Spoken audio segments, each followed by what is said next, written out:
إلى الأب القاسم محمد اللهم صل على محمد وعلى ابن عمه ووارث علمه وخليفته سيد الأولياء والوصيين أمير المؤمنين وعلى السيدة المعصومة الجليلة التي هي جوهرة القدس من الكنز الخفي بدت فابدت عاليات الأحرف أئمة الغر بل أبيها سيما بقية الله الأعظم في الأراضين روح له الفداء وأرواح العالمين ولعنة الله على أعدائهم أجمعين أما بعد بسم الله الرحمن الرحيم قل لا أسألكم عليه أجرا إلا المودة في القربى ومن يقترف حسنة نزد له فيها حسنا إن الله غفور شكور صلوات بر محمد وآل اللهم صل على محمد وآل محمد وعجل فرجهم ایام شہادت سید پاک ہے. ہم مولا کی خدمت میں تعزیت عرض کرتے ہیں اور آپ کو تسلیت اور تعزیت پیش کرتے ہیں. خدا بند عظیم کا لطف و کرم ہے کہ اس نے یہ توفیق عطا فرمائی کہ ہم حاضر ہو سکیں اور یہ معرفت آل محمد کے لیے جو کچھ انہوں نے خود فرمایا ہے اس سے استفادہ کرتے ہوئے کچھ معروضات کچھ حقائق اس حوالے سے پیش کیے آپ کی خدمت میں. ایک حدیث ابتدائی گفتگو میں آپ کو ذکر کرتا ہوں جو بی بی پاک نے اپنے بابا سے سوال کیا ہے. صلوات پڑھیے محمد و آل محمد. اللہم صلی علی محمد و آل محمد وعجل فرجہم. سوال سیدہ نے سألت اباہا یا ابا ما لمن یتہاون بالصلاۃ من الرجال والنساء. بابا آپ بتائیے کہ کوئی مرد و عورت اگر نماز کے حوالے سے سستی کرتا ہے تو اس کے لیے کیا ہے. پاک پیغمبر نے جو جواب دیا ہے سیدہ پاک کو، پیغمبر نے ارشاد فرمایا کہ بیٹی جو بھی مرد و عورت نماز میں سستی کرتا ہے ابتلاہ اللہ ب15 خصلۃ، 12 خصلتیں اسے پیش آئیں گی. 6 دنیا میں، 3 موت کے وقت، 3 قبر میں اور 3 محشر میں جب اسے قبر سے اٹھایا جائے گا. یہ ہیں من یتہاون بالصلاۃ، جو نماز میں سستی کرتا ہے، جو نہیں ہے کہ نماز کو ترک کرتا ہے، نماز کے انجام دینے میں سستی کرتا ہے. فرمایا 15 خصلتوں میں وہ مبتلا ہوگا، اسے خداوند عظیم مبتلا کرے گا. 6 ہیں جو اس کو دنیا میں پیش آئیں گے. سب سے پہلے ارشاد فرمایا کہ خداوند عظیم اس کی زندگی سے برکتوں کو اٹھا دے. دوسرا اس کے رزق کی برکت کو ختم کر دے گا. تیسرا اس کے چہرے صالحین کی علامت کو ختم کر دے گا خداوند. چوتھا خداوند عظیم اس کا دعائے صالحین سے نام مٹا دے گا، یعنی صالحین جو مومنین کے لیے دعا کرتے ہیں اس کا نام صالحین کی دعاؤں سے مٹا دیا جائے گا. 5واں کل عمل یعمل لا اجر علیہ، جو بھی عمل کرتا ہے اس عمل پہ اسے کوئی اجر نہیں دیا جائے گا. اور 6 اس کی دعا خداوند عظیم مستجاب نہیں فرمائے گا. جو بھی دعا بارگاہ خدا میں کرے گا خدا مستجاب نہیں فرمائے گا. یہ 5 خصلتیں ہیں جو دنیا میں پیش آئیں گی. 3 فرمایا عند الموت، 3 مشکلات اسے موت کے وقت پیش آئیں گی. سب سے پہلی مشکل یہ ہے کہ ایک فرشتہ اسے مسلسل عذاب کرے، یعنی شدت کے ساتھ اس کی جان کو قبض کیا جائے. دوسرا یہ ہے کہ وہ بھوکا مرے. اور تیسرا یہ ہے کہ پیاسا مرے. حدیث میں ہے کہ ساری دنیا کے پانی بھی اگر اسے پلا دیا جائے اس کی پیاس نہیں بجھے گی. ویسے بھی یہ جو آخری وقت ہے اس میں ویسے بھی پیاس کی شدت کا انسان پہ غلبہ ہوتا ہے. شیطان پانی لے کر کے آتا ہے اس وقت انسان کے سامنے اور انسان کو پانی پیش کرتا ہے.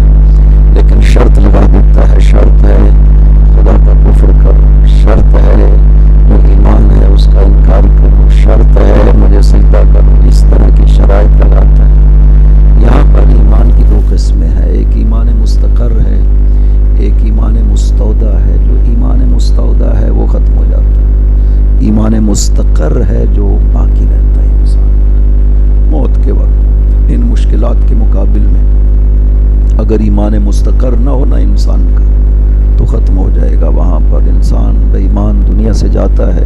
لہٰذا یہ تین اسے مشکلیں پیش آئیں گی موت کے وقت، اور تین ہی اسے قبر میں فرمایا کہ خدا ایک قبر میں ایک فرشتے کو معین کرے گا جو اسے مسلسل عذاب کرے گا۔ دوسرا، اس کی قبر کو تنگ کر دیا جائے گا خدا کی طرف سے۔ تیسرا، قبر تاریک رہے گی، نورانیت نہیں ہوگی اس کی قبر میں۔ یہ تین قبر میں پیش آئیں گے، اور تین پیش آئیں گے جس وقت اس کو اٹھایا جائے گا قبر سے محشر والے دن۔ ایک فرشتہ اسے گھسیٹتا ہوا چہرے کے بل میں لائے گا محشر میں، اور لوگ والخلق تنظر الیہ، لوگ دیکھ رہے ہوں گے، اور وہ اس طرح سے گھسیٹ کر کے لایا جائے گا۔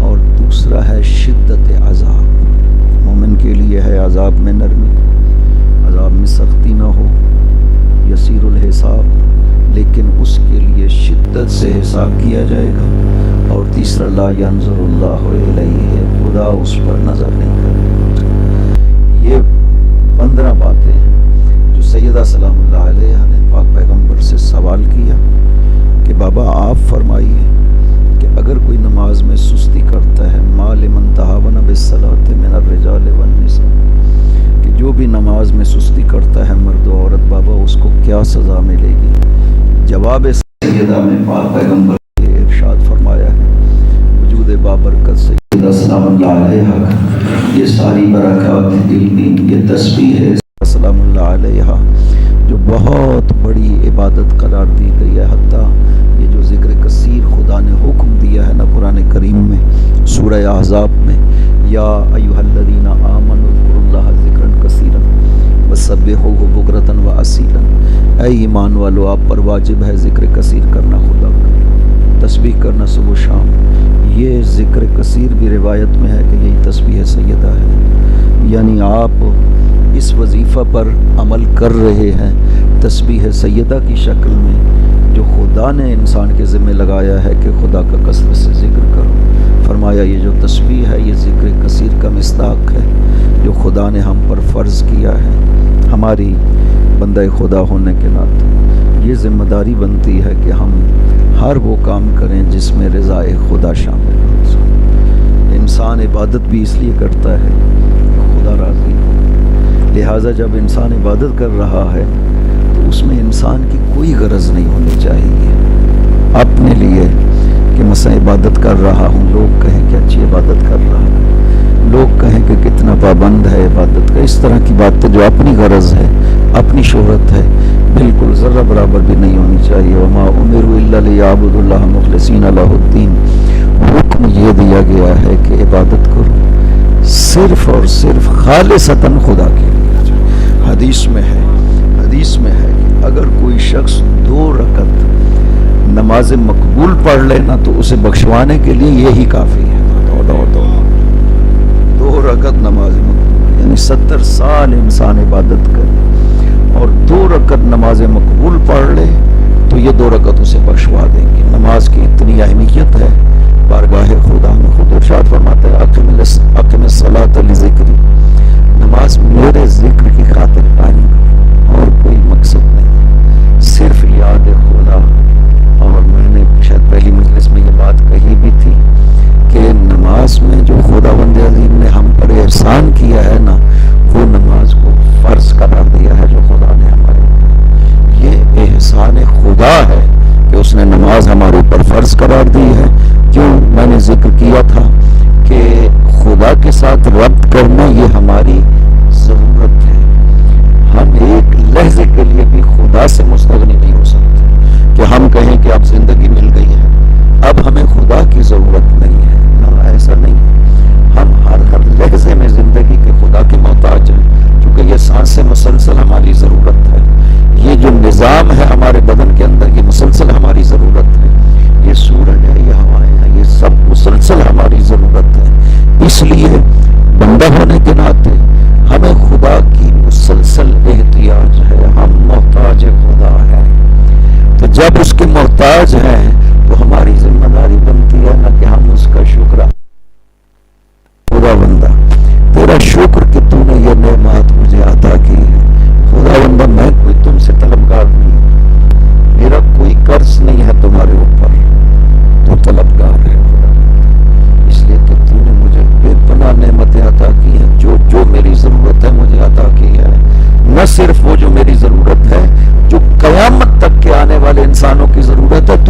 بھی مہیا کر دیا ہے زمین میں.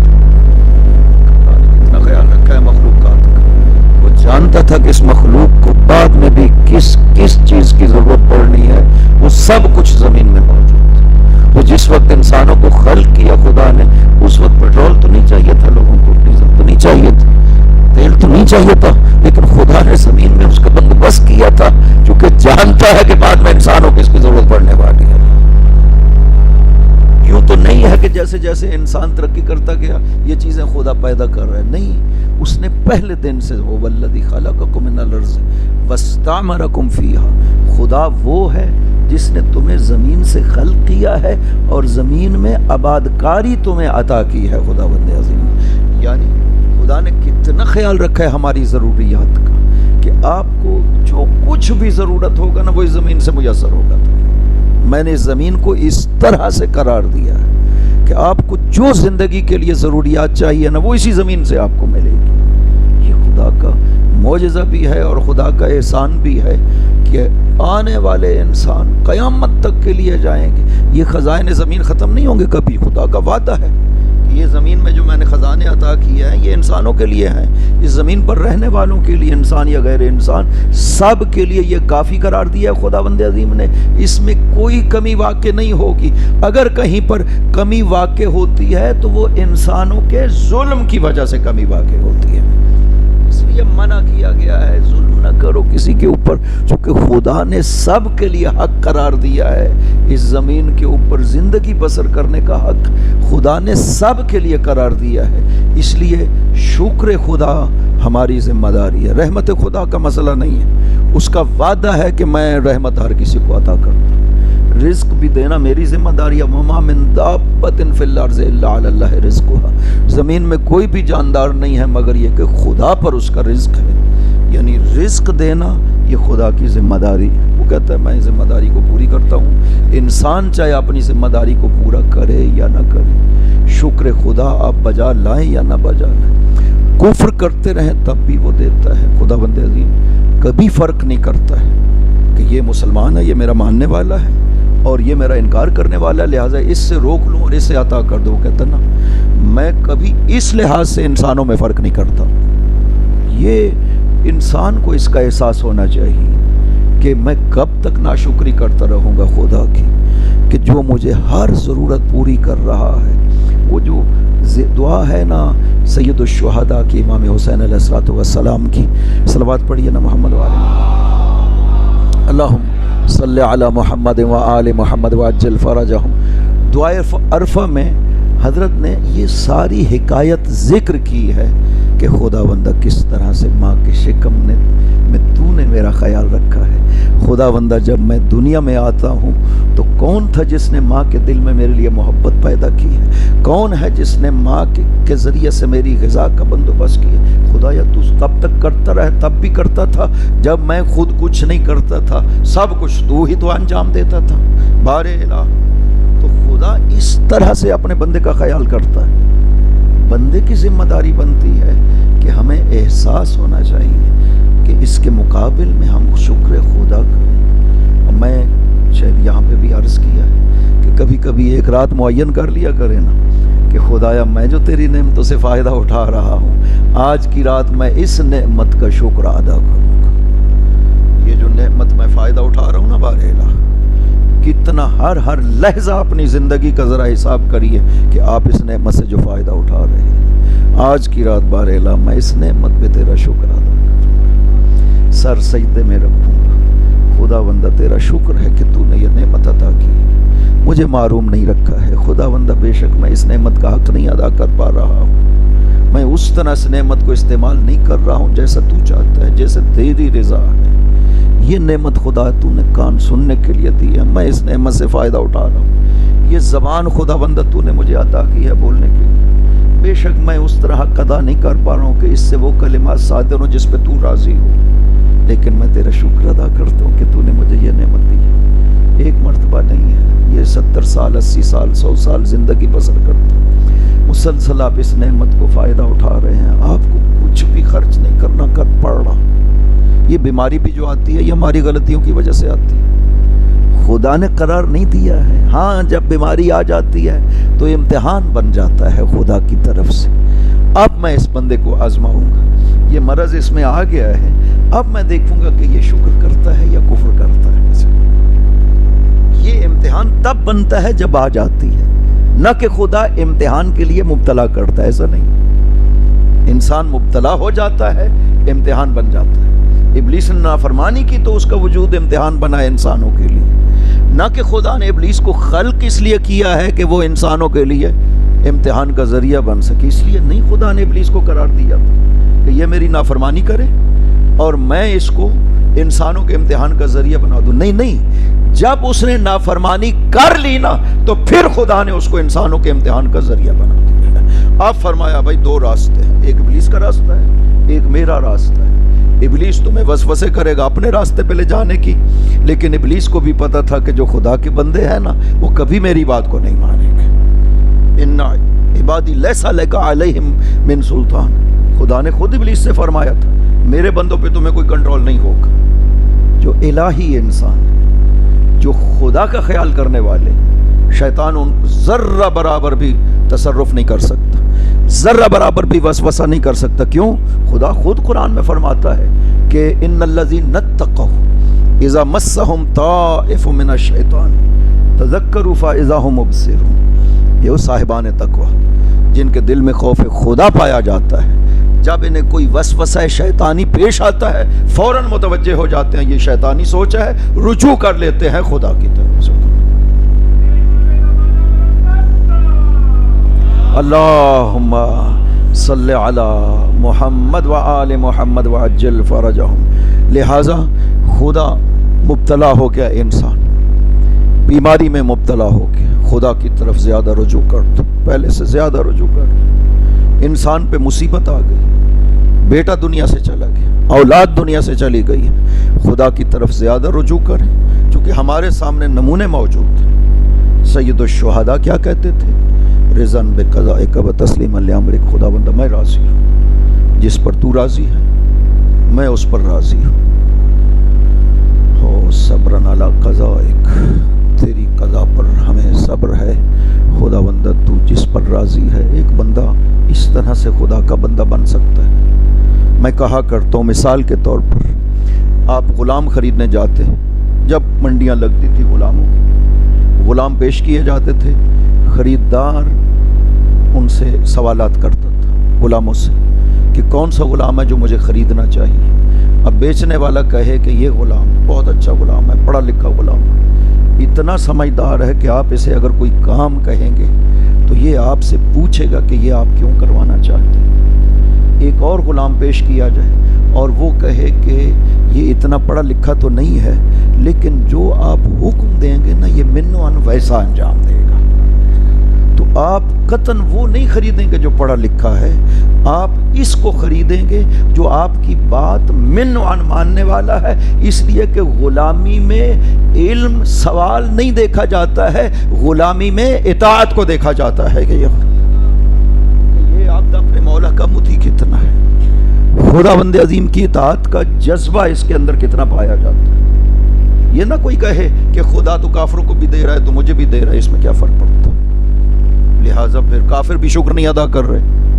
نہیں, خدا بند عظیم وہ جو عطا کر رہا ہے نا وہ اس کی اپنی ذات کے تقاضے ہیں, اس کی وجہ سے دے رہا ہے, عبودیت کی وجہ سے نہیں دے رہا ہے کہ یہ میرا بندہ مخلص ہے اسے میں زیادہ دوں. وہ تو کہتا ہے سورہ زخرف میں ارشاد فرمایا کہ لولا کان الناس امۃ واحدہ لجعلنا لمن یکفر بالرحمن لبیوتہم سقفا من فضۃ. اگر یہ لوگ ایک امت نہ ہوتے نا تو میں ان کافروں کو اتنا مال عطا کرتا کہ ان کے گھروں کے دروازے چاندی کے بنے ہوتے, ان کی چھتوں کے اوپر سونے کا کام ہوا ہوتا. اگر لوگ ایک امت واحدہ نہ ہوتے تو میں تو کافروں کو اس طرح سے دیتا. اس لیے کہ جو مومن ہے اس کا میرے ساتھ تعلق ہے, اس کو مال و دول کی اہمیت نہیں ہے, خدا بند عظیم کی اہمیت ہے اس کی بارگاہ میں. اسے کوئی فرق نہیں پڑتا کہ خدا اسے فقیر رکھے یا خدا اسے دولت عطا کرتے. ہمارے لیے سب سے بڑی مثال جو ہے معصومین کا وجود مبارک. یہ آل محمد کو کیوں اسوہ قرار دیا ہے خدا بند عظیم, کیوں مرکز محبت قرار دیا ہے خداوند عظیم نے؟ اس لیے کہ یہ بندگی خدا میں اس طرح تھے جیسا خدا چاہتا تھا اپنی بندگی کے لیے۔ یہ اس لیے ہمارے لیے اسوہ انسانوں کے لیے پاک پیغمبر کو جبرائیل نے لا کر کے چابیاں دی تھی۔ یا رسول اللہ، خدا فرما رہا ہے کہ یہ تمام خزانوں کی چابیاں ہیں کہ آپ کو پیش کر دوں، حکم دیا ہے خدا نے آپ کو پیش کر دوں، آپ قبول کریں تو آپ کی مرضی ہے، قبول کر لیں گے تو بارگاہ خدا میں آپ کے مقام میں ذرہ برابر بھی فرق نہیں پڑے گا۔ ساتھ یہ بھی کہا کہ آپ یہ دنیا کے خزانوں کی چابیاں قبول کریے اور آپ کے مقام پر بھی کوئی فرق نہیں پڑنے والا۔ رسول خدا نے واپس کر دی، کہا چونکہ مجھے اختیار دیا، حکم نہیں دیا خداوند عظیم نے، مجھے اختیار دیا تو مجھے نہیں چاہیے جبرائیل، یہ واپس لے جاؤ، میں خدا کا بندہ متواضع اور عبد شاکر رہنا چاہتا تھا۔ یہ درس ہے ہمارے لیے، وجود معصومین، عمل معصوم، زندگی معصوم، یہ اسوہ ہے ہمارے لیے۔ سیدہ پاک، میں عرض کیا کرتا ہوں نا کہ بیٹے امام تھے، اور امام کی جو خصوصیات ہیں نا، امام اس دنیا میں جب آتا ہے تو ان خصوصیات کے ساتھ آتا ہے، علم کے لحاظ سے، عمل کے لحاظ سے، ساری خصوصیات کے ساتھ دنیا میں امام تشریف لے آتا ہے، نہ کہ جب امام بنتا ہے تو تب اس میں خصوصیات پیدا ہوتی ہے۔ نہیں، آپ دیکھیے تو صحیح، شہزادے تشریف فرمائے، مولا علی سے آ کر کے ایک شخص سوال کرتا ہے، جو بہت سو سے پوچھ کے آیا نہیں پتہ چلا، مولا امیر کے پاس آتا ہے کہ یہ سوال ہیں، آپ نے فرمایا یہ میرے دونوں بیٹے موجود ہیں، حسن حسین، دونوں میں سے جس سے چاہو پوچھ لو یہ سوال ہے۔ یہ علم امامت ہے، اس وقت بھی موجود تھے جب وہ امامت کے منصب کو نہیں سنبھالا تھا، لہٰذا یہ ہستیاں امام تھی، بچپن میں ہیں تب بھی منصب امامت کی خصوصیات ان کی ذات میں پائی جاتی تھی، لیکن سیدہ اپنے بیٹوں کی تربیت کر رہی ہے، بی بی پاک اپنے بچوں کی تربیت کر رہی ہیں۔ خود شہزادے فرماتے ہیں کہ جس وقت شب عبادت ہوتی تھی نا تو ہماری ماں ہمیں دن کو سلا دیا کرتی تھی، فرماتی تھی سو جاؤ دن کو، رات کو عبادت کرنی ہے، رات کو بستر لپیٹ دیتی تھی اور اپنے ساتھ کھڑے کر کے ہمیں عبادت کروایا کرتی تھی۔ یہ ہستیاں وہ ہیں جنہیں امام بننا ہے، جن کی ذات میں امامت کی خصوصیات موجود ہیں، ان میں وہ علم اور معرفت الہی اسی عمر میں موجود ہے، لیکن سیدہ سلام اللہ علیہا کی یہ عظمت ہے کہ ان ہستیوں کی تربیت کر رہی ہے۔ کوئی امام یہ نہ کہہ دے کہ میں تو امام ہوں، مجھے کیا ضرورت ہے آپ کی طرف سے تربیت لینے کی۔ ایک شخص آتا ہے، صحابی ہے، 8ویں امام کا صلوات اللہ وسلام علیہ، اللہم صل علی محمد وآل محمد وعجلہ،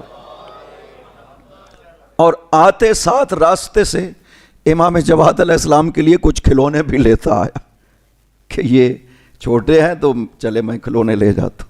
جب پیش کیے تو حضرت نے نظر غضب کے ذریعے سے اس کی طرف دیکھا، کہا تجھے پتہ نہیں ہے ما خلقنا للہ ولا للعبث، ہم اس لیے خلق نہیں ہوئے کہ کھیل کود میں زندگی بسر کریں۔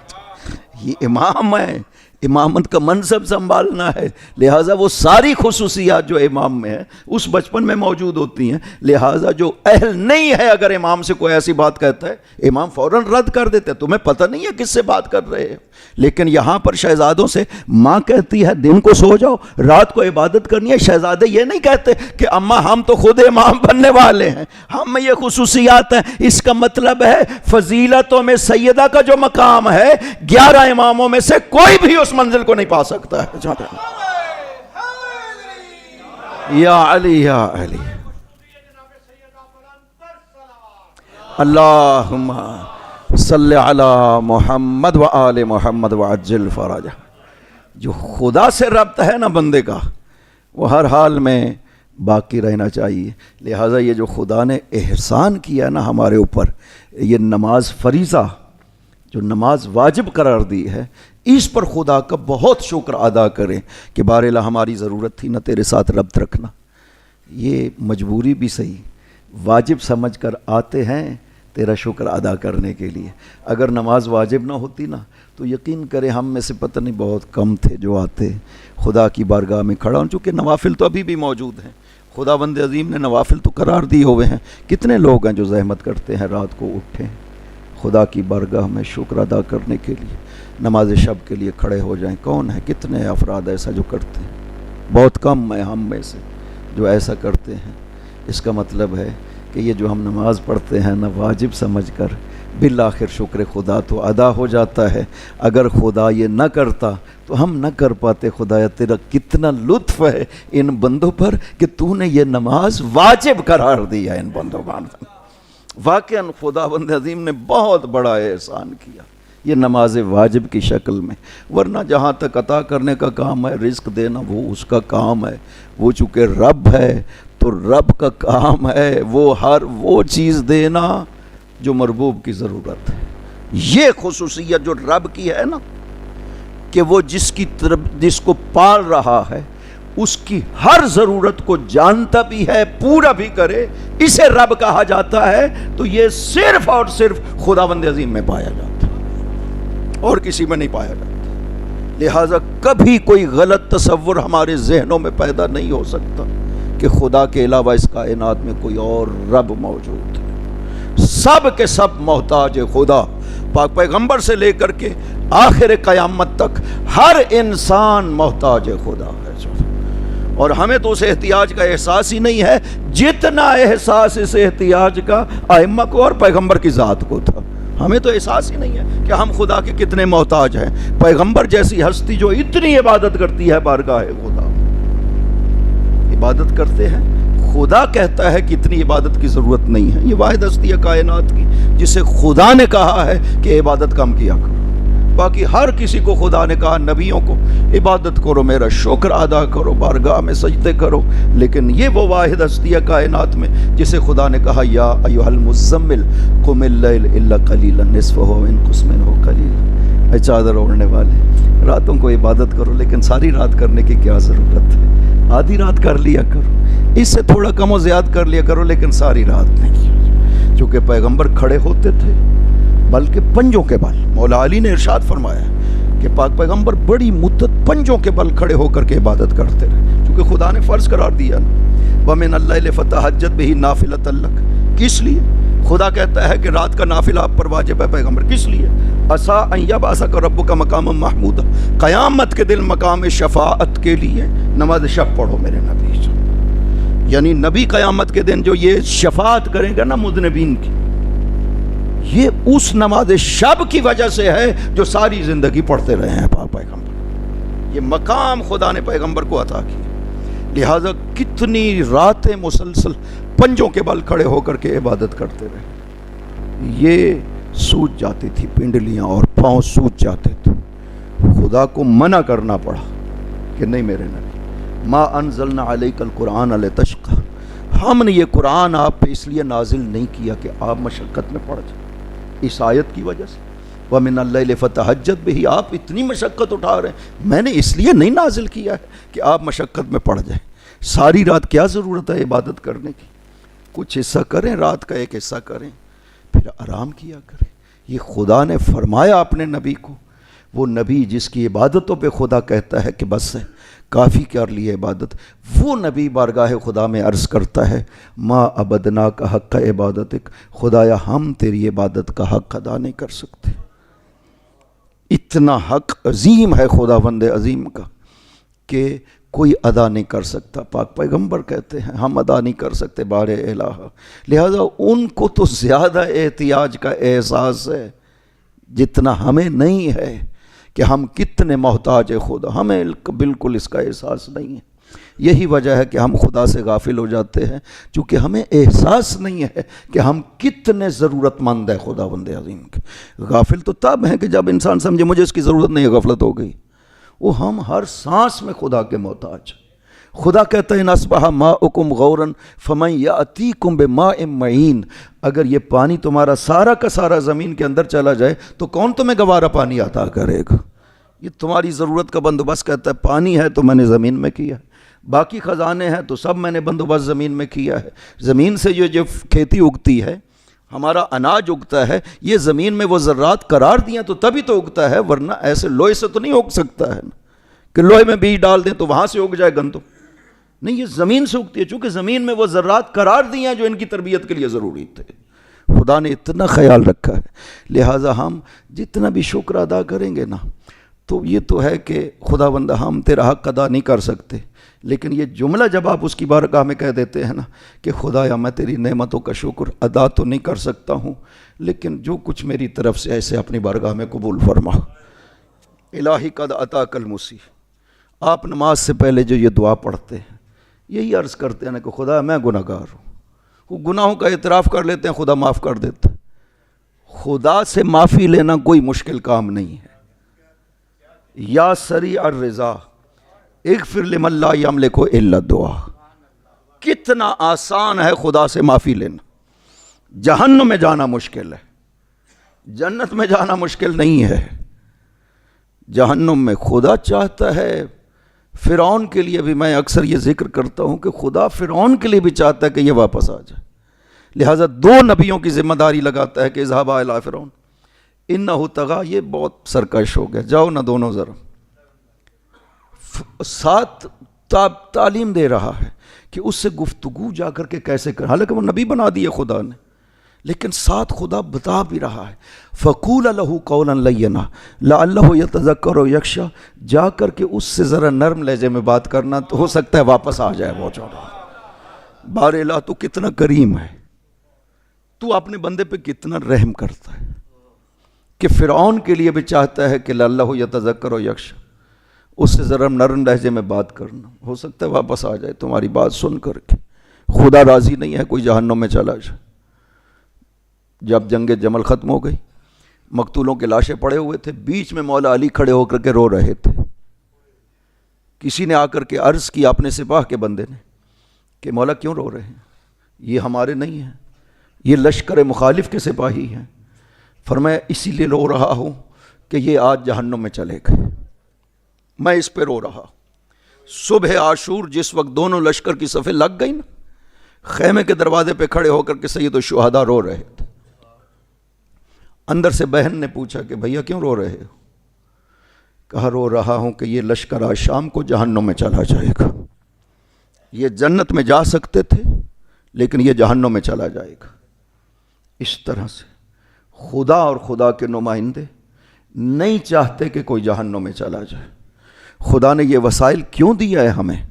مغفرت کے وسائل، یہ مجالس، یہ مودت آل محمد، یہ راہ آل محمد کیوں دیا؟ اسی خاطر تاکہ بخشے جائیں یہ انسان۔ قیامت کا دن ہوگا، وہاں بخشش کے مناظر کسے پیش آئیں گے؟ صرف ان کو پیش آئیں گے جنہوں نے آل محمد کو مانا ہے، صرف وہی۔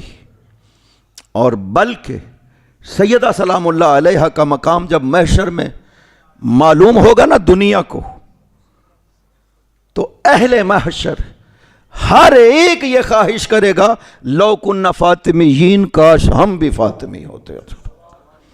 اس طرح سے محشر میں بخشش کا منظر ہوگا، ورنہ خدا کی طرف سے عطا تو اس نے کہا ہے کہ میں دیتا ہی ہوں، چونکہ میں رب ہوں اور رب کا کام ہے دینا۔ حضرت موسیٰ، میں نے یہ واقعہ بہت مرتبہ یہاں پر بھی ذکر کیا ہے، لیکن رحمت خدا کی یاد کے لیے ہمیں ذہنوں میں رہنا چاہیے۔ حضرت موسیٰ تشریف لے جا رہے تھے طور پر، ایک کافر راستے میں بیٹھا ہوا تھا، اس نے کہا موسیٰ کہاں جا رہے ہو؟ کہا خدا کے ساتھ ملاقات کے لیے طور پہ جا رہا ہوں۔ کہا موسیٰ میرا پیغام خدا کو پہنچاؤ گے؟ دو باتیں ہیں جو خدا سے میری طرف سے کہنا۔ فرمایا کہو۔ اس نے کہا موسیٰ ایک تو کہنا کہ مجھے تیری عبودیت پہ شرم، تیری ربوبیت پہ شرم آتی ہے، تو میرا رب ہے، میرے لیے یہ شرم کی بات۔ دوسرا اسے کہنا کہ تو اگر رزق دیتا ہے نا تو اپنے رزق کو روک لے، مجھے تیرے رزق کی ضرورت نہیں ہے۔ یہ انتہا تھی سرکشی کی۔ آئے حضرت موسیٰ، ہو گئی بات، مناجات مکمل ہو گئے، سر جھکا کر کے بیٹھے ہوئے ہیں بارگاہ خدا میں۔ خدا نے ارشاد فرمایا موسیٰ وہ میرے بندے کے پیغام نہیں پہنچانا مجھے۔ موسیٰ نے عرض کیا بار الہ میری زبان میں طاقت نہیں ہے کہ وہ کہہ سکوں، تو جانتا ہے نا، بتاؤ نا کہ میں اسے کیا کہوں۔ کہا موسیٰ میرا اسے جواب دینا۔ اس نے کہا کہ اسے میری ربوبیت پہ شرم آتی ہے، تم اسے کہنا کہ مجھے اس کی عبودیت پہ شرم نہیں آتی ہے۔ میرا بندہ ہے وہ، بے شک سرکشی کرتا رہے، میں عبودیت سے خارج نہیں کروں گا۔ دوسرا اس نے کہا کہ اسے میرا رزق نہیں چاہیے، اسے کہنا تم نہ چاہو نا، میں پھر بھی رزق دیتا رہوں گا، اس لیے کہ رزق دینا میری ربوبیت کا تقاضا ہے۔ اللہم صلی علی محمد وآل محمد وعجل فرجہ۔ آئے حضرت موسیٰ، انتظار کر رہا تھا بیٹھا ہوا، پوچھا موسیٰ میرا پیغام دیا؟ فرمایا میرے کہنے سے پہلے خدا نے خود تیرے پیغام کا جواب دیا۔ اس نے کہا کیا کہا تیرے خدا نے؟ وہ باتیں جب کہی نا حضرت موسیٰ نے، خدا فرماتا ہے کہ تجھے اس کی ربوبیت پہ شرم آتی ہے، وہ کہتا ہے مجھے تیری عبودیت پہ شرم نہیں آتی۔ تو نے کہا کہ تجھے اس کا رزق نہیں چاہیے، وہ کہتا ہے کہ تو نہ چاہ میں پھر بھی دیتا رہوں گا، چونکہ رزق دینا میری ربوبیت کا تقاضا ہے۔ کافر تھا لیکن سمجھدار تھا، تھوڑی دیر سر جھکا کر کے سوچتا رہا، اس کے بعد سر اٹھایا، آسمان کی طرف دیکھ کر کے کہتا ہے کہ اے بادشاہ تو بہت کریم ہے، موسیٰ مجھے کلمہ پڑھاؤ۔ کلمہ پڑھا، سر سجدے میں رکھا، روح پرواز کر گئی۔ موسیٰ نے کہا کہ کسی نے اگر خدا کا لطف و کرم دیکھنا ہے تو آؤ دیکھو، 600 سال زندہ رہا، شرک کرتا رہا، 600 سال کا شرک ایک طرف، ایک کلمہ اور ایک سجدہ خدا نے سب معاف کر دیا ہے۔ اللہ اکبر، یا رسول اللہ، یا علی یا علی، اللہم صلی علی محمد وآل محمد وعجل فرجہ۔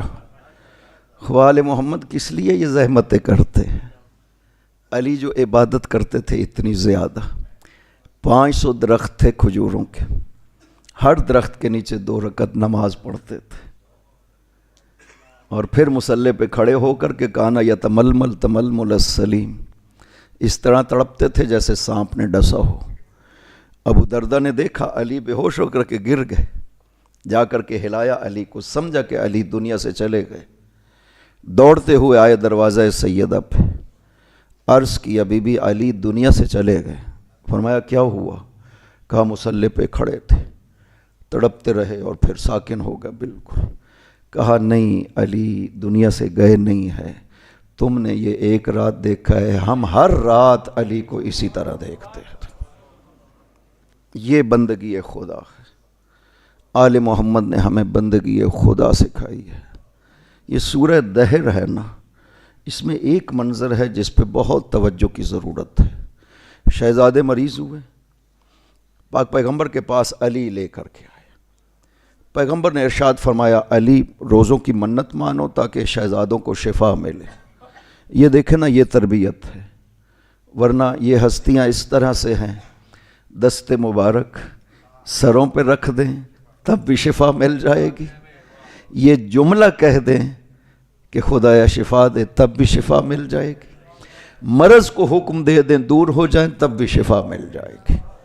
خدا نے اس طرح سے قرار دیا تھا۔ ہے روایات میں ایک خاتون نے ایک بچے کو لائی تھی اور صرف اتنا کہا تھا، دعا کا نہیں کہا تھا، کہا یا رسول اللہ دست مبارک تو اس کے سر پہ رکھیے۔ رسول خدا نے صرف اپنا ہاتھ اس بچے کے سر پہ رکھا تھا، 80 سال زندہ رہا، کبھی بیمار نہیں ہوا تھا۔ یہ برکات ہیں ان وجودات مقدسہ میں۔ لیکن جب اپنے بچے مریض ہوئے تو کہا علی منت مانیے روزوں کی کہ خدا شفا دے۔ عجیب ہے، منت جب مانی 3 روزوں کی تو خود شہزادے بھی منت میں شریک ہیں جو مریض تھے کہ ہم بھی روزے رکھیں گے۔ گھر میں جو کنیز تھی فضہ وہ بھی اس منت میں شریک ہے۔ علی 5 کلو گندم لے کر کے آئے ادھار اور روزے شروع کیے۔ پہلا روزہ شام کو سیدہ سلام اللہ علیہا نے روزے کے ساتھ گندم کو اپنے ہاتھ سے پیسا چکی سے، پھر روٹی تیار کی، 5 روٹیاں، 5 افراد تھے، 5 روٹیاں تیار ہوئیں، شام کو مانگنے والا آ گیا، کہا کہ میں مسکین ہوں، اے اہل بیت نبوت، اور دروازوں سے مانگتا ہوا آیا تھا، کسی نے نہیں دیا تھا۔ یہاں آپ آ کر کے خطاب کیا، یا اہل بیت النبوہ انا مسکین من مساکین المدینہ، نادار ہوں، مدینہ کے ناداروں میں سے، کچھ عطا کریے۔ وقت افطار تھا، وہ 5 کی 5 روٹیاں اٹھا کر کے دیتی، نمک اور پانی سے افطار کیا، اگلی صبح بغیر کھائے پیے صرف پانی کے ساتھ روزہ رکھا۔ دوسرے دن شام کو سیدہ سلام اللہ علیہا نے پھر اسی طرح سے 5 روٹیاں تیار کی۔ آج ایک یتیم مانگنے کے لیے آیا، سب اٹھا کر کے دے دی۔ تیسرا روزہ پھر بغیر کھائے رکھا، پانی کے ساتھ۔ شام کو سیدہ نے پھر 5 روٹیاں تیار کی۔ آج جو مانگنے والا آیا ہے وہ کہتا ہے میں اسیر ہوں۔ اسیر کا مطلب کیا تھا؟ یعنی یہ کافر ہے۔ وہ جو پہلے مانگنے والے تھے وہ مسلمان تھے، لیکن یہ کافر تھا۔ عطا میں آل محمد نے کوئی فرق نہیں کیا ہے، جتنا عطا مسلمانوں کو کیا تھا اتنا ہی اس کافر کو کیا، 5 کی 5 روٹیاں۔ اب جب افطار کیا تو شہزادوں کی حالت یہ تھی کہ ہم یسترخون، ہما یسترخان کل فرخ، جیسے پرندے کا بچہ جو ہے نا کانپتا ہے نا، طاقت نہ ہونے کی وجہ سے، دونوں شہزادے اس طرح سے کانپ رہے تھے۔ پاک پیغمبر کی خدمت میں لے کر کے آیا علی۔ جب پاک پیغمبر نے یہ حالت شہزادوں کی دیکھی تو رو پڑے اور کہا چلو علی گھر میں دیکھے سیدہ کا کیا حال ہے۔ اب آپ کیا سمجھتے ہیں کہ اس ہستی کا کیا حال ہونا چاہیے کہ جو روزے بھی رکھ رہی ہے اور روزوں میں یہ کام بھی کر رہی تھی، چکی پیسنا، کھانا تیار کرنا، یہ بہت مشقت بار کام تھا، سیدہ یہ کر رہی تھی۔ اور جب آئے نا پیغمبر و علی گھر میں تو جو منظر دیکھا نا، اش کر اٹھے پیغمبر بھی اور خدا بھی۔ سیدہ کانت قائمۃ فی محرابہا، اپنے محراب عبادت میں کھڑی عبادت خدا کر رہی ہے۔ حال یہ تھا کہ آنکھیں اندر کو دھس چکی تھی، یہ شکم مبارک کمر کو لگ چکا تھا۔ یہ جب حالت دیکھی تو جبرائیل سورہ دہر لے کر کے آتا ہے اور خدا کی طرف سے پیغام دیتا ہے، قد حنّ اللہ فی اہل بیتک، میرے نبی خدا اس اہل بیت پہ تمہیں مبارکباد کہہ رہا ہے۔ یہ عظمت آل محمد، اللہم صلی علی محمد و آل محمد وعجل فرجہم۔ خدا مبارکباد دے رہا ہے ان ہستیوں کے لیے۔ یہ عبادتیں اس لیے نہیں کر رہے تھے کہ انہیں جنت چاہیے تھی، انہیں جہنم کا خوف تھا، نہ وہ قسیم النار والجنہ، وہ جنت و جہنم کے تقسیم کرنے والے۔ یہ ہے شکر خدا، یہ ہے معرفت خدا جو آل محمد کو تھی، اور یہ ہے اسوہ حسنہ جو ہمارے لیے قرار دیا گیا کہ ہماری ضرورت ہے خدا کے ساتھ ربط کرنا۔ ہمیں آل محمد نے اس طرح سے تعلیم دی ہے۔ 7ویں امام سالہا مسلسل زندان میں رہے، جانتے ہو زندان میں یہ کلمہ کہتے تھے کہ بار الہ، میں تجھ سے عرض کیا کرتا تھا کہ مجھے فرصت عطا فرما کہ میں تیری عبادت کر سکوں۔ وقد فعلت، خداوند تیرا شکر ہے کہ تو نے یہ فرصت مجھے عطا کی۔ زندان تھا، لیکن اس کو کس انداز میں معصوم پیش کر رہے ہیں، بجائے اس کے کہ شکایت کرے کہ خدایا بے گناہ کیوں زندان میں ڈالا۔ حضرت یوسف معصوم نبی تھے، لیکن 7 سال جب زندان سے باہر نکلے نا، 7 سال گزار کر کے، تو خدا سے عرض کیا تھا کہ خداوندہ بے گناہ 7 سال قید میں رہا ہوں۔ خدا نے فرمایا یوسف تو نے خود یہی کہا تھا، تیرے لفظ یہی ہیں، رب السجن احب الی مما یدعوننی، خداوندہ قید خانہ مجھے زیادہ محبوب ہے اس سے جو یہ کہہ رہی ہے عورت، جس کی دعوت یہ مجھے دے رہی ہے۔ مجھے قید خانہ زیادہ عزیز ہے. تو یوسف تو نے خود یہ کہا تھا, لہٰذا 7 سال تو زندان میں رہا ہے تو مانگا تھا تو نے. وہ یوسف تھے, یہ فخر یوسف ہے. زندان میں بے گناہ جاتے ہیں, شکایت نہیں کرتے بلکہ شکر ادا کرتے ہیں. خدایا میں چاہتا تھا کہ تو مجھے ایسی فرصت عطا کر کے میں تیری شکر ادا کر سکوں, تیری عبادت کر سکوں. خدایا تو نے یہ مجھے موقع عطا کیا ہے, زندان کی شکل میں تیرا شکر ہے خدا بندہ. آل محمد سیدہ سلام اللہ علیہ کی عبادتوں کے بارے میں یہ ہے کہ کانت تقوم فی محرابہا حتی تتورم قدماہا, اتنا کھڑی ہوتی تھی محراب عبادت میں کہ پاؤں سوج جاتے تھے.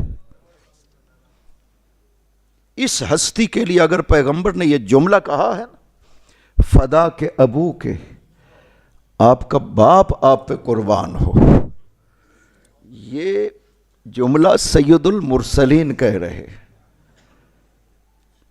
اور سیدہ کے لیے کہہ رہے ہیں. نہ کہنے والا معمولی اور نہ وہ ہستی جس کے لیے فرمایا ہے کائنات کا اول انسان بعد از خدا, جس کی عظمتوں کا کوئی تصور نہیں ہے. وہ یہ بیٹی کے جب اس عمل کو دیکھتا ہے جو کل میں نے بیان کیا تھا نا, تو 3 مرتبہ کہتے ہیں فدا کے ابو کے, بیٹی تیرا باپ تجھ پر قربان ہو. یا رسول اللہ, یہ بیٹی کہتی تھی, قبر رسول کی طرف رخ کر لیا. جس وقت خطبہ دیا تھا سیدہ سلام اللہ علیہ نے مسجد میں, منظر یہ تھا کہ جب تشریف لے گئی فی لمت من نسائہا, عورتوں کا جم گھٹا تھا, بنی ہاشم کے بھی اور جواری جاریہ کنیزیں. بی بی پاک ایک جم گھٹے میں تشریف لے گئی اور کانت تجر ذیولہا, چادر اتنی لمبی تھی کہ زمین پر گھسٹتی جا رہی تھی پورے پردے میں. ولی تدونہا, اور جس وقت تشریف لے گئی مسجد میں تو آگے ایک پردہ تان دیا گیا تھا اور بیٹھنے کی جگہ بنائی گئی تھی جہاں پر سیدہ بیٹھی. خطبہ کھڑے ہو کر کے بھی نہیں دیا تھا, نامحرم سامنے بھی موجود نہیں تھے. خطبہ دیا طولانی خطبہ. جب بات نہ سنی گئی نا بی بی کی, تو رخ کر لیا قبر رسول کی طرف اور عرض کیا قد کانت بعدک انباء و ہمبسا لو کنت شاہدہا لم تکسر الخطب. بابا آپ کے بعد بہت بڑی بڑی خبریں ہو گئی. بابا آپ دیکھنے کے لیے موجود ہوتے تو یہ مصیبت بڑی محسوس نہ ہوتی. یہ مصیبت برداشت نہ کر سکی. جب نکلی نا مسجد سے تو مسجد کے دروازے کو پکڑ کے بڑی دیر تک روتی رہی نبی کی بیٹی. شاید وہ منظر یاد آ گیا ہوگا کہ میں جب اپنے بابا پہ داخل ہوتی تھی تو بابا دروازہ مسجد پہ آ کر کے استقبال کیا کرتے تھے, ہاتھوں کے بھی بوسے دیتے تھے اور لا کر کے اپنی جگہ پر بھی بٹھایا کرتے تھے. آج میں اس مسجد میں دلیلیں دیتی رہی, کسی نے نہ سنی. اور وہ صدیقہ جسے پیغمبر صدیقہ کہتے تھے, وہ آج مسجد میں جھٹلائی گئی اور واپس لوٹائی گئی. لہٰذا بڑی دیر تک روتی رہی, برداشت نہ کر سکی. زبان حال سے ممکن ہے آ کر کے کہا ہوگا بیٹی زینب اب تیرے پردوں کی سلامتی کی کوئی ضمانت نہیں ہے. جو منظر میں دیکھ کر کے آئی ہوں, اب تمہیں بھی بازاروں میں جانا پڑے گا, تمہیں بھی درباروں میں جانا پڑے گا. میں کہوں گا بی بی آپ نے جو خطبہ دیا وہاں پر کوئی تماشائی بھی موجود نہیں تھا, آپ کے بابا کے اصحاب موجود تھے, سننے والے روتے بھی رہے آپ کے خطبے کو, پردہ بھی ٹنا ہوا تھا, پھر بھی آپ اس درد کو برداشت نہ کر سکی. آئیے نظر اپنی بیٹی کو تو دیکھیے, دربار یزید میں جب خطبہ دے رہی ہے تو سامنے وہ نیزے ہیں جس پر سر حسین لگا ہو. یزید سامنے تخت پر بیٹھا شراب پی رہا ہے، سینکڑوں کرسیاں لگی ہوئی جس پر تماشائی بیٹھے ہیں. کیسے برداشت کیا ہوگا علی کی بیٹی نے یہ منظر؟ اجرکم علی اللہ. نبی کی بیٹی کی ایک مصائب کی خصوصیت یہ ہے کہ آج بھی مصیبت ختم نہیں ہوئی ہے. جنت میں چلی گئی لیکن آج بھی مصیبت ختم نہ ہوئی، بلکہ اپنے حسین پر روتی ہے، اور ہر اس جگہ جا کر روتی ہے جہاں پر حسین کی کوئی علامت موجود ہے. بہت گریہ کرتی ہے. شب جمعہ روضہ حسین پر بھی جاتی ہے، وہاں پر ماتم بھی کرتی ہے، اپنے حسین کے لیے چیخے مار کر کے گریہ بھی کرتی ہے. ہر اس جگہ جاتی ہے جہاں جہاں پر حسین کی کوئی علامت بھی موجود ہے. ایک واقعہ میں نے ذکر کیا پہلے مجالس جب پڑھی کہ اصفہان کے ایک عالم ہیں حسام الواعظین. وہ بہت بڑے عالم بھی ہیں اور خطیب بھی ہیں. انہیں کسی شہر میں 10 مجالس کے لیے بلایا گیا. تیسری یا چوتھی مجالس میں وہ بیان کرتے ہیں کہ جانے میں دیر ہو گئی. میری طرف سے نہیں تھی، کسی اور وجہ سے تھی. جب میں جا رہا تھا تو لوگ واپس آ رہے تھے. کئی لوگوں نے مجھے کہا کہ قبلہ اب جانے کی ضرورت نہیں ہے، مجلس ختم ہو گئی. لوگ اپنے گھروں کو چلے گئے. میں واپس آ گیا. رات کو جب سویا تو خواب میں سیدہ تشریف لے آئی. مجھ سے سوال کیا کہ حسام الواعظین کیوں نہیں آئے تھے میرے بیٹے کی مجلس کے لیے؟ میں نے عرض کیا بی بی میں آ رہا تھا. کئی لوگوں نے مجھے کہا کہ لوگ چلے گئے ہیں، مجلس ختم ہو گئی ہے، میں واپس آ گیا. کہا بے شک لوگ چلے گئے، میں تو بیٹھی رہی، میں تو انتظار کرتی رہی کہ تم آؤ گے، مجھے میرے بیٹے کے مصائب سناؤ گے. اجرکم علی اللہ. اس طرح ماں تشریف لاتی ہے. حلب کا راہب بیان کرتا ہے کہ میں نے ایک شب دیکھا کہ میرے کلیسا کے نیچے سے نور ہے جو آسمان کی طرف بلند ہو رہا. میں نے اوپر سے جھانکا، دیکھا کہ کچھ سر ہیں جو نیزوں پر ہیں، اور کچھ بیویاں ہیں جو قیدی بنائی ہوئی ہیں، اور سپاہی ہیں جو بیٹھے ہوئے ہیں. کہتا ہے میں اپنے کلیسا سے نیچے اترا. سپاہیوں سے پوچھا بتاؤ یہ کس مظلوم کو مارا ہے اور یہ کون ہے جنہیں قیدی بنایا ہے؟ انہوں نے کہا یہ یزید کا باغی تھا، کربلا میں مارا گیا ہے. اس کی بہنوں اور بیٹیوں کو قیدی بنا کر کے ہم یزید کے پاس لے جا رہے ہیں. راہب کہتا ہے میں نے ایک سر سے دیکھا کہ نور بلند ہو رہا ہے. میں نے سپاہیوں سے کہا سپاہیوں اس رات کے لیے یہ سر مجھے دے دو. نہیں دے رہے تھے. میں نے 10,000 درہم دیے اور سر مظلوم لیا، لے کر کے آیا اپنے کلیسا میں، سر کو دھویا، تشت میں رکھا اور 2 زانو سامنے بیٹھا. کہتا انی عالم انکا ولی اللہ، میں جانتا ہوں کہ تو ولی خدا ہے. کلمنی، مجھ سے بات کرو، مجھے بتاؤ کیسے مارے گئے ہو. سر کے لب ہلے. کہا انا الحسین ابن فاطمہ بنت محمد، میں نبی کی بیٹی فاطمہ کا بیٹا حسین ہوں. قد قتلونی عطشا فی کربلا، مجھے کربلا میں پیاسا مارا ہے. میری بہنوں کے پردوں کو اور خیموں کو لوٹا گیا ہے، انہیں قیدی بنایا گیا ہے، شہروں میں پھرایا گیا ہے. راہب گریہ کرنے لگا. کہتا ہے کہ اپنے نانا کے حضور میری شفاعت تو کرنا. کہا تم کلمہ پڑھو میں شفاعت کروں گا. راہب نے کلمہ پڑھا، سر سے باتیں کرتا رہا، وہیں پر سر رکھا اور سو گیا. کہتا میں نے خواب میں دیکھا کہ میرے کلیسا میں آسمان سے نور کی عماریاں اتر رہی ہیں. ایک پہلی عماری اتری، اس سے ایک بزرگ نکلے. ہاتف نے آواز دی یہ آدم نبی خدا ہے. اس کے بعد ابراہیم آئے، موسیٰ آئے، عیسیٰ آئے. ایک اور بزرگ نکلے جن کی کمر جھکی ہوئی تھی. ہاتف نے آواز دی یہ مظلوم کا نانا محمد ہے. اس کے بعد آخر میں ایک عماری اتری جس سے ایک کالے برقے والی مستور باہر نکلی. ہاتف نے آواز دی یہ مظلوم کی ماں فاطمہ بنت محمد ہے. اور جب بی بی نے قدم باہر رکھا زمین پر گر گئی، پھر اٹھ کے چلنا چاہتی ہے، پھر زمین پر گر جاتی ہے. نبی آگے بڑھے، اپنی بیٹی کا ہاتھ پکڑا، لے کر کے آئے وہاں جہاں پر سر حسین رکھا ہوا تھا. ماں نے اپنے آپ کو سر حسین پر گرایا، مرثیہ پڑھنا شروع کیا. بنیا قتلوک عطشانا، او میرے حسین تجھے پیاسا مارا گیا۔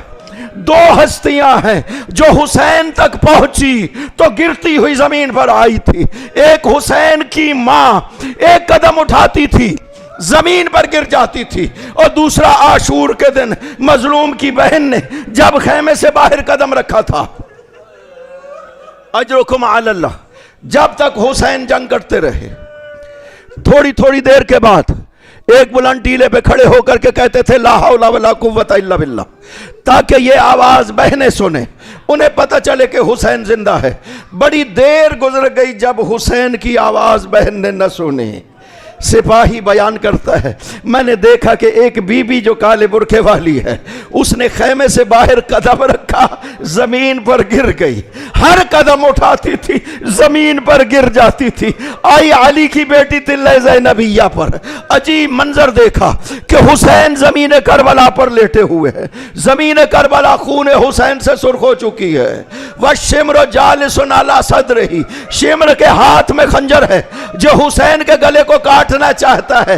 علی کی بیٹی نے بڑی کوشش کی اپنے حسین کو بچانے کی، کبھی سپاہیوں کو آواز دی، کبھی عمر ابن سعد کو آواز دی، جب کسی نے جواب نہ دیا تو سر پہ ہاتھوں کو رکھا، مدینہ کی طرف رخ کیا، نا آئیے میرا حسین مارا گیا۔ وَسَيَعْلَمُ الَّذِينَ أَيَّ مُنْقَلَبٍ يَنقَلِبُونَ۔ بار الاسد کا محمد و آل محمد ہم سے اس مجلس کو منظور و مقبول فرما، بی بی پاک کا واسطہ ہے ہم سے راضی ہوں۔ خداوندہ یہ مجالس جو منعقد کی جا رہی ہے تمام عبادات کو اپنی بارگاہ میں منظور و مقبول فرما۔